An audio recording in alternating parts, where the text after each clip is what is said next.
السلام عليكم ورحمة الله وبركاته. تعالي شوفي الجمال والحلاوة اللي احنا عاملينه. حلويات العيد طبعا، وجمال العيد ده نص كيلو هنا وهنا اهو في قلب الطبق. هنا حطاه لحد بس ما الشوكولاتة معايا تجمد، وبعد كده هنقله في قلب العلبة بتاعتي الجميلة ديت. ايه رأيك في الجمال والحلاوة دي؟ قومي بقى اعملي نص كيلو، هيطلع لك بمقام كيلو. يلا بينا. اللهم صل وسلم على سيدنا محمد وعلى اهله وصحبه اجمعين. حبيبي يا رسول الله، عليه افضل الصلاة والسلام. عليك يا نبي. كل سنة وانتم طيبين، كل سنة وأمة محمد بخير وبصحة وبسلامة. دلوقتي بقى داخلين على عيد الصغير، داخلين على عيد الصغير يبقى فيها كحك، فيها بسكويت، فيها بدي فور، فيها كل حاجة حلوة معاكم. دلوقتي بقى النهاردة هنعمل البيدي فور، هنعمل البيدي فور في قلب الكبة. هنعمل البيدي فور مش على ايدينا، مش هنعمله في قلب العجان. السنة اللي فاتت نزلته لكم طبعا، بس انا ما كانش عندي في البيت بصراحة، صورته بره. كان عندي صحابي، ما كنتش صورت، خلوني اصور برضو. كنت ناقله وكده، وكنت تعبانه شويه وما كنتش قادره الا انا اصور اي حاجه بصراحه ربنا. دلوقتي بقى حبيت اللي انا هقول لكم انا بعمله ازاي في البيت عندي، ومش على ايديا طبعا. ما عندكيش الكبه هتعملي على ايدك زي ما انا ما كنت عاملاه، نفس هي المقادير. خش على الفيديو التاني برضو هتعمليه زي ما انا ما عملت بالظبط. هيطلع لك فيديو فور جميل جدا، واحلى فيديو فور في ايدك، من ايدك طبعا. دلوقتي هنعمل نص كيلو بدي فور. انا ما بعملش الا نص كيلو، وخليت برضو صحابي عملوا نص كيلو. هقول لكم على حاجه، دلوقتي هتعملوا نص كيلو هيطلع لك بمقام كيلو، هتعملي كيلو هيطلع لك بمقام 2 كيلو. تمام كده. طبعا كل حاجه فيها زياده عن ما انت ما هتشتريه من بره. روحي اشتريه من بره دلوقتي، شوفي الكيلو منه عامل كام، شوفي الكيلو منه السعر بتاعه رفع ازاي. طبعا كل حاجه غليت زي ما انتم شايفين. يبقى انا نعمل حاجه في بيتنا، نعمل حاجه نظيفه. طبعا هتعرفي هتعمليه ازاي. هتحطي المقادير كده قدامك، هتشغلي الفيديو زي ما انا ما بقول لك كده بالظبط. شغلي الفيديو قدامك، مش عيب ولا حرام ولا اي حاجه خالص. شغلي الفيديو وخليه قدامك كده، وجيبي الحاجه قدامك واعملي بالظبط. هيطلع لك احلى فيديو فور من ايدك الجميله دي. والله العظيم ثلاثة عايزه اقول لكم بيبقى طعمه تحفه. طيب بقى تعالوا بقى عشان ما اطولش معاكم الفيديو زياده عن اللازم. انا هنا معايا نص كيلو من الدقيق، معايا هنا كاكاو. كاكاو يكون خام ويكون نظيف. خام يا جماعه، ما يكونش محلي، يعني ما يكونش فيه سكر. طيب في حاجه انا عايزه اقول لكم عليها، دي اختياري بس يا ريت، يعني حتى لو معلقتين زي ما انا ما حاطه مش مشكله، بس انا بحط معلقتين. انا ما بعجنش حاجتي صافي بالزبده. اهو كل واحد بقى وبراحته، عايزه تعجني بالزبده صافي مفيش مشكله، عايزه تعجني بزبده وسمنه زي ما احنا هنعمل برضو مفيش مشاكل خالص. معايا هنا معلقتين من الزبده، معانا هنا سكر بودره، كوب سكر بودره، معايا هنا فانيليا، معايا هنا بيكنج باودر، معايا هنا بيضتين، معايا هنا ربع كيلو من السمنه. انا وزنها زي ما انتم شايفين كده عشان كل حاجه بالميزان. تمام كده. طيب هنيجي هنا في قلب العجان بتاعنا، الخلاط معلش، او الكبه زي ما تسموه بقى، معلش انا اسفه. كده هنا انا كده هحط البيض.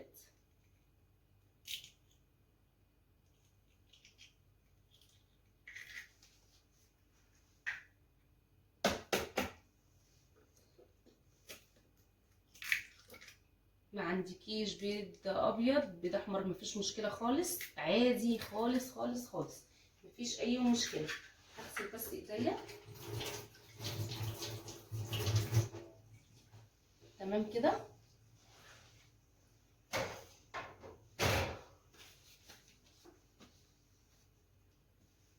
نحط السكر البودره،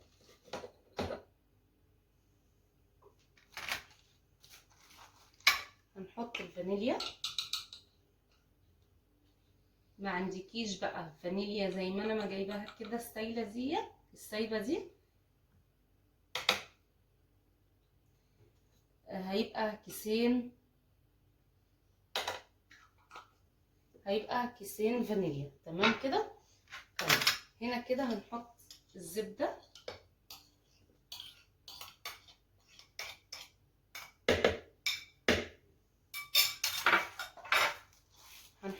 السمنه.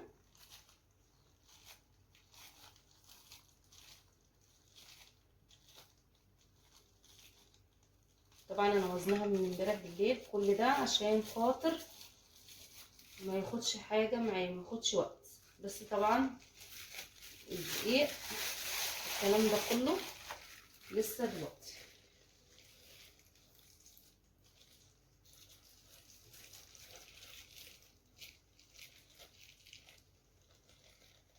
عشان بس يبقى مقاديرنا مظبوطه.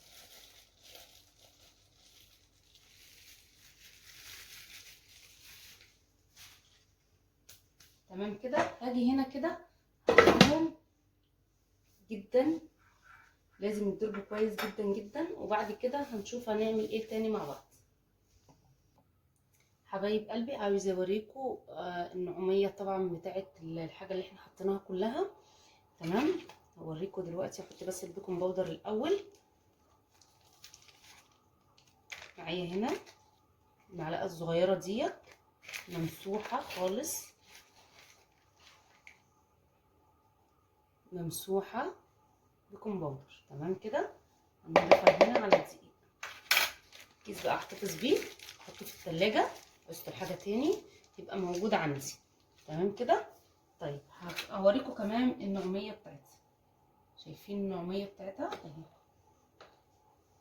بصوا شايفين عامله ازاي؟ ناعمه جدا جدا وحلوه قوي.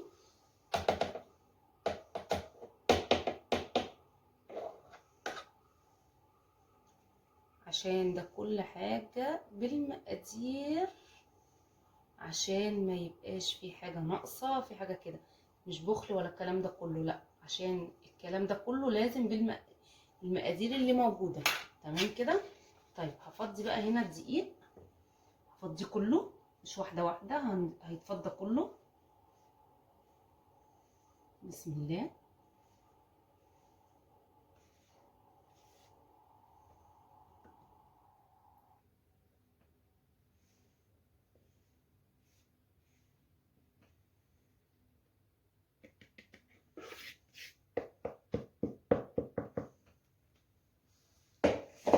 انا بحب ابدا بالبيديفور. سبحان الله، يعني كل واحد بقى وبراحته. ان شاء الله باذن الله هنزله لكم النهارده، اللي انا يعني على قد ما اقدر اللي انا هنجز فيه عشان اخلصه وهنزله لكم النهارده. تمام كده حبايب قلبي. خلاص اهي خلصت اهي. طبعا انا فضيتها في البوله هنا عشان طبعا هشيل الخلاط. تمام. وهنضف بقى حاجتي ديت اللي حواليا، وبعد كده يكون معايا العجينه ارتاحت بس 5 دقايق فقط لا غير. همسح الرخامه، همسح معايا الصاجات بزيت بسيط جدا جدا، وهوريكم دلوقتي. واروح شايله الخلاط بتاعي وهغسل حاجتي اللي اتوسخت، وبعد كده عشان نبقى فاضيين مع بعض. بصوا حبايب قلبي، عايزه اوريكم حاجه. تمام كده. بصوا نقطه واحده بس كده، بس كده. شايفين النقطه قد ايه؟ يا رب تكون باينه. اروح ماسحه بيها عندي اهو الصاج بتاعي.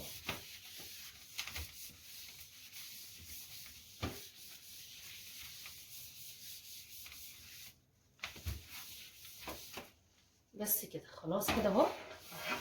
مش لازم زيت كتير، ما تحطيش زيت كتير. تمام. نركن بقى لسه الزيت دي هنا كده ورانا على الصاج التاني. طيب بصوا بقى، اللي عنده مكنه عايز يعمل بيها براحته، مفيش مشكله خالص. عندك كيس حلواني برضك مفيش مشكله خالص، براحتك. عايزه تعملي بالقمع الجميل اللي هيطلع لنا شكل حلو صغنن كده وشكله جميل جدا. طبعا انا اوريكم الاشكال بتاعت قبل كده. انا ما بعملش الشكل الكبير اللي انا كنت عاملاه السنه اللي فاتت لصاحبتي. تمام كده. انا بعمل الشكل على طول الصغير بس برضك هوريكي برضك لو انت عايزه تعمليها هتعمليه ازاي. تمام. طيب الشكل الكبير بتاع المكنه انا مش حباه، كبير جدا زياده، يعني لازم كده عامل زي الكحكايه كده. انا بعمل الكحكايه صغننه كده. تمام. انما الشكل الكبير قوي بتاع المكنه ده بصراحه ربنا انا ما بحبوش. براحتك انت برضو، ده اختيارك، بس اهم شيء تعجني العجينه كويس زي ما انا ما قلت لك. مقاديرنا كويسه جدا. عايزه تعرفي المقادير بتاعتك طلعت نتيجتها ازاي وحلوه، هقول لك دلوقتي. اهو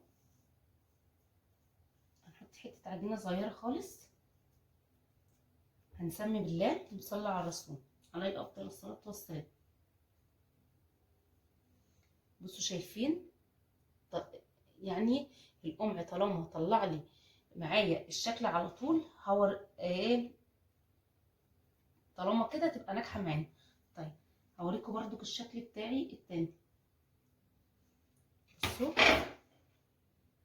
اللي عايز يعمل دي تمام، دي برضو صغيره شويه بس ما ياريتك ما كبرتيهاش زياده عن لازم. كده الشكل برضو ده حلو، برضو مناسب برضو لاي حد هيعمله، مفيش مشكله خالص اهو. بس انا ما بحبش دي بصراحه، انا بحب الحاجه صغننه جدا وبتبقى شكلها لذيذ وحلو. تمام. طيب هتعمليها، بصوا، لان انا مش عارفه الكاميرا باينه يعني كل حاجه ظاهره قدامكم ولا لا. ماشي كده اهي، هتمشي كده كده سنه بسيطه وترجعي تنزلي معاكي القمع بالطريقه دي كده اهو كده. تمام. طيب الشكل التاني بقى كده اهو.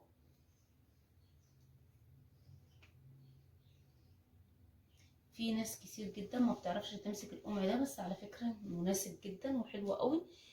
وطبعا عندي المحلات اللي بتبيع الحاجات البلاستيك القد بتاعت المطبخ، زي مثلا الاطباق الكبيرة، المهم الكوبايات، المهم المحل ده بيبقى مناسب عنده القمع ده. تمام كده زي ما انتم شايفين كده. ماشي، انا هنا كده هخلص بقى ايه الشكل اللي انا بحبه كده اهو. بصوا شايفين؟ مناسب معايا جدا وبينزل على طول معايا العجينه دي كده. عجينتنا ناجحه ومية مية. تمام. انا بقى هخلص وبعد كده هرجع لكم تاني. حبايب قلبي خلصت الصاج اهو. تمام. بصوا شايفين شكله حلو ازاي وتحفه وصغنن وحلو جدا جدا. ما بحبش انا قلت لكم الكبير. هنا بقى كده معايا نص العجينه بتاعتي اهي زي ما انتم شايفين كده. تمام اهي.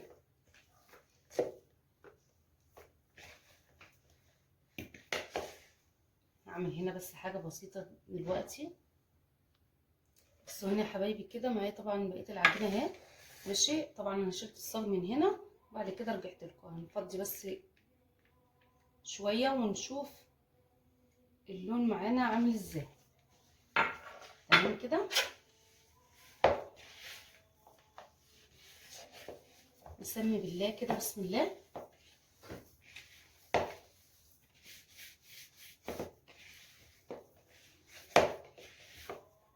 عايزاكي لما تيجي تعملي حاجتك ديت الكحك والبسكويت والبيتي فور، عايزه تعملي غريبه اعملي. تمام. بس ما يكونش وراكي اي حاجه خالص. تمام كده. تبقي فاضيه فقط لا غير. يعني انا بخصص بس ايام كده ببقى فاضيه فيها، بروح عامله فيها كحك والبيتي فور. طبعا كلنا بنفضى، مش هقول لك لا، انت على الاقل لو هتفضي ساعه. البيتي فور بعمايله كله هو ساعه، هي ساعه فقط لا غير. تمام كده. هنا كده انا هحط حته زبده. ليه؟ عشان خاطر عندي كاكاو بتنشف شويه العجينه معانا. تمام كده.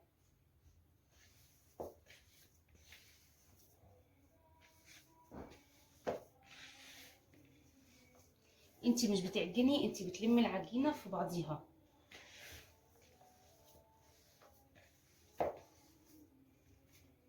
طيب انا هنا كده هجيب معلقه ناشفه. تمام. وهاجي هنا اروح حاطه حته زبده. طبعا مخرجه الزبده من بدري معايا.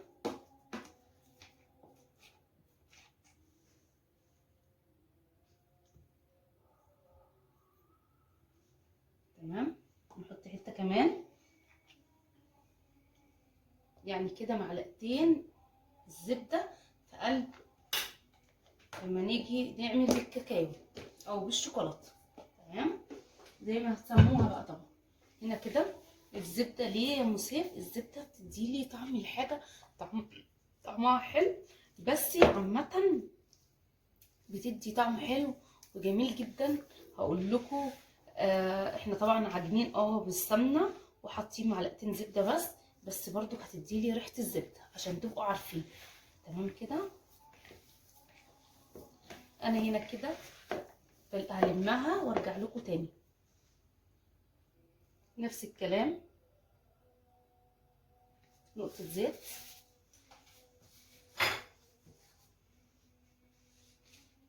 واروح جايه. حطيتي كاكاو قد ايه يا ام سيف؟ هي معلقتين كبار برضه، بس على نص العجينه. بعد ما تعملي العجينه بتاعتك عايزه تقسميها وتخلصي نفسك وتخلصي دي، تخلي دي جنبك ودي جنبك جاهزه، مفيش مشكله خالص، مفيش مشكله، اللي يريحك. تمام، معلقتين زبده ما انتم شايفين، معلقتين سمنه، مفيش مشكله خالص. طيب عايزين نعرف العجينه برضو ناجحه ازاي ونجحت ازاي وبطريقه جميله ازاي. متجيبنيش بس القمع كده. القمع ده انا كنت جايباه بجنيه، والله العظيم 3 كنت جايباه بجنيه. شايفين طلعت لي الشكل ازاي؟ على طول كده العجينه بتاعتك ناجحه. تمام كده، هخلص نفس الكلام وهرجع لكم تاني. حبايب قلبي خلصت الابيض اهو زي ما انتم شايفين. بسم الله. اجيب الشوكولاته اهو، ارجع لكم بس الكاميرا لورا شويه. اجيب الشوكولاته الابيض. تمام. طيب اوريكم كمان حاجه.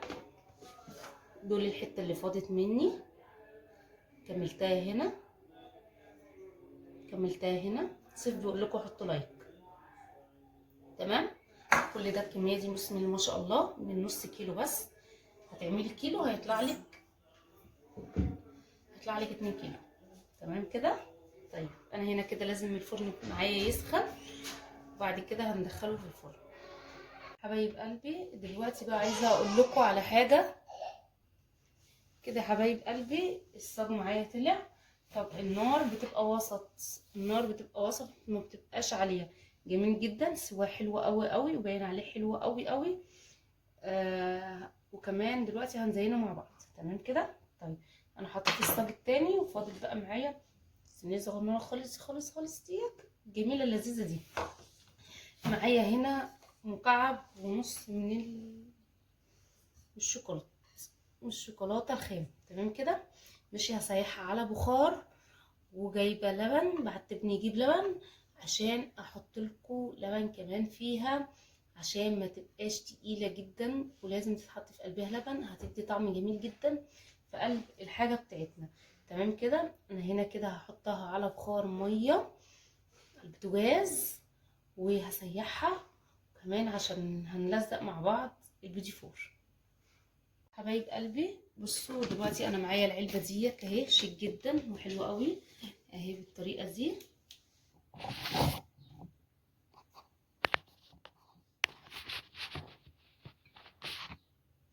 شايفينها ازاي اهي؟ تمام، نشوفها مع بعضينا. بسم الله كده نطلعها اهي. حتى لو انت عايزه تقدمي لحد جيبيها وشكلها حلو. على فكره ان دي بتتباع برضك. ماشي، طبعا اللي انا كنت بشتريهم، اللي انا كنت مشتريها السنه اللي فاتت، جت عليها ميه من التلاجة وما نفعتش خالص. تمام كده. طيب انا هنا كده اهي، شايفينها عامله ازاي؟ حلوه وجميله جدا جدا. دي طبعا دي كانت بتاعه حلاوه المولد. لقيتها شكلها حلو وشيك وجميله جدا وزي اللي انا بجيبها بالظبط. طبعا انت بتجيبيها بكام يا ام سيف؟ فاضيه بجيبها ب15 جنيه بس، بتقعد معايا سنين بصراحه ربنا. بس طبعا الاولاد راحوا مزقينها جامد جوه التلاجة من جوه خالص كده، الحرف بتاعها من هنا كده كانت مليانه ميه وما عجبتنيش بصراحه ربنا. طب دلوقتي كده هنحط عليها ايه كده اهو، وشيك وجميله جدا هي كده اهي، شايفينها؟ تمام. طيب كده اهو نركنها. بعد كده هقول لكم دلوقتي هنعمل ايه. انا هنا كده معايا اكياس،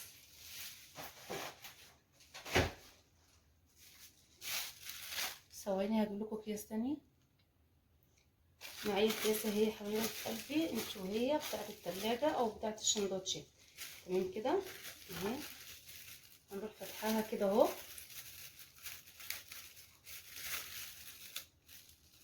تمام.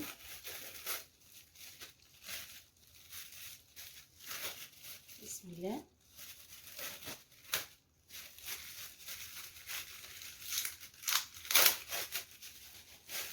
بالطريقه دي كده ماشي.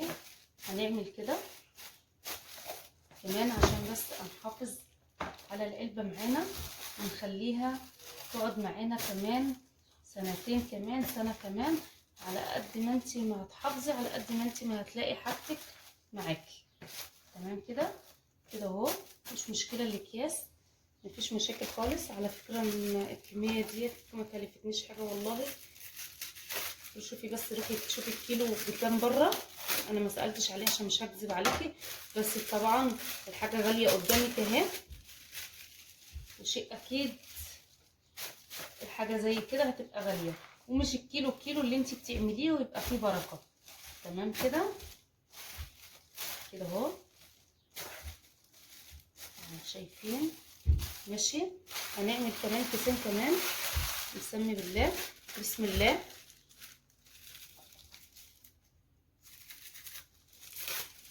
تمام خلاص انا هخلص طب الاكياس. حبايب قلبي التزيين بقى، انا هنا قلت لكم زي ما قلت لكم كده الشوكولاته اهي، حطيت فيها يجي 5 معالق من اللبن مع 5 معالق كبار.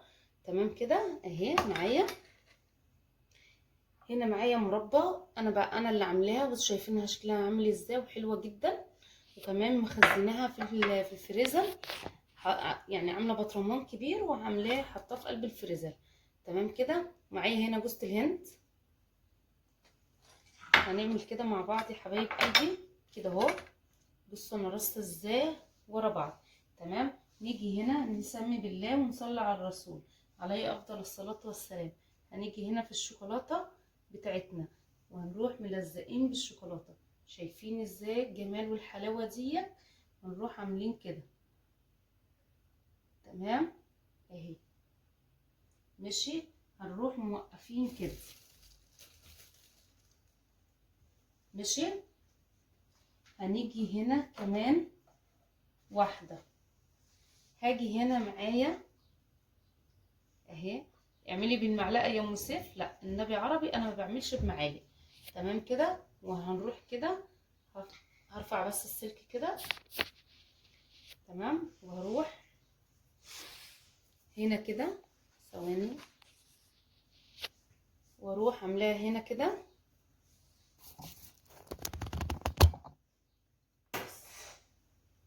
اروح عاملاها كده واروح مسقطاها في قلب جوزة الهند بتاعتي، شايفينها عامله ازاي وجميله ولذيذه. تمام كده. طيب مفيش اسهل من كده وابسط من كده خالص. هخلص الكميه زي ما انا ما اوريكم، يعني اللي بالشوكولاته هيبقى كله شوكولاته. تمام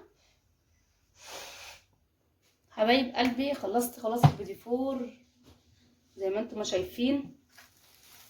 حبايب قلبي خلصت البيديفور الجميل اللي طلع لي كميه حلوه جدا زي ما انا ما قلت لكم، ما كذبتش عليكم. انا حاطه في الطبق هنا عشان عندي ما شاء الله الله اكبر العلبه زي ما انتم ما شايفين بالطريقه دي كده اهي. تمام. اتملت زي ما انتم ما شايفين، جميله حلوه جدا جدا. حطوا لايك عشان خاطر سيف. اتفضل بقى بعد اذنك. المهم دلوقتي لازم تقومي تجربي نص كيلو، ما تجربيش اكتر من، انا ما بجربش بس انا بعمل نص كيلو بس. تمام. طيب هنا كده لحد بس ما الشوكولاته معايا عندي كده تجمد وتمسك في بعضيها زي نظام ديك. ماشي. بعد كده هحطها، طبعا مرضتش احط هنا كده لما تشوفوا منظر العلبة معايا. تمام كده اهو.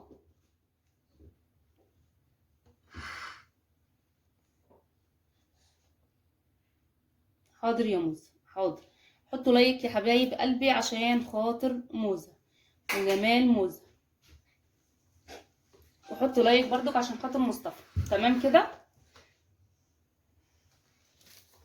خلاص. طيب بقى المهم دلوقتي حطي لي لايك وفعلي لي الجرس واشتركي في القناه في مطبخ ام سيف المصري عشان يوصلك كل جديد من جمال ام سيف وحلاوه الحاجه اللي احنا بنعملها. طبعا الحلويات، او طبعا البيتي ده من نوع الحلويات. تمام كده، انواع من نوع الحلويات. خليكم مركزين معايا. ده نص كيلو. شوف انت لو رحتي جبتيه بره بكام، الكيلو ده هيتكلف عليكي قد ايه؟ ده كيلو يا جماعه ومعدي كمان الكيلو. تمام. طيب قومي اعملي نص كيلو وخلي الفيديو شغال قدامك، وان شاء الله باذن الله هنزله لك النهارده. هحاول باذن الله باذن الله هنزله النهارده ان شاء الله، عشان خاطر كل حبايبي اللي طلبوا مني البيدي فور وجمال البيدي فور يعملوه بالشكل ده. المره اللي فاتت لما نزلته ما كانش عندي في البيت، وكمان انت مش تعجني كده على ايدك، انت هتعجني في قلب الكبه. وهنزل لك كل حاجه وهنزل لك المقادير ان شاء الله في صندوق الوصف. واحلى بيدي فور هتاكليه من ايدك انت، عشان تبقي عارفه. ادعي دعوه حلوه بقى عشان خاطر يوصلك كل جديد، وربنا يقويني ويقويكي ان شاء الله، ويرزقني ويرزقك ان شاء الله باذن الله. قلت لك فعلي لي الجرس، اشتركي في القناه في مطبخ ام سيف المصري. السلام عليكم.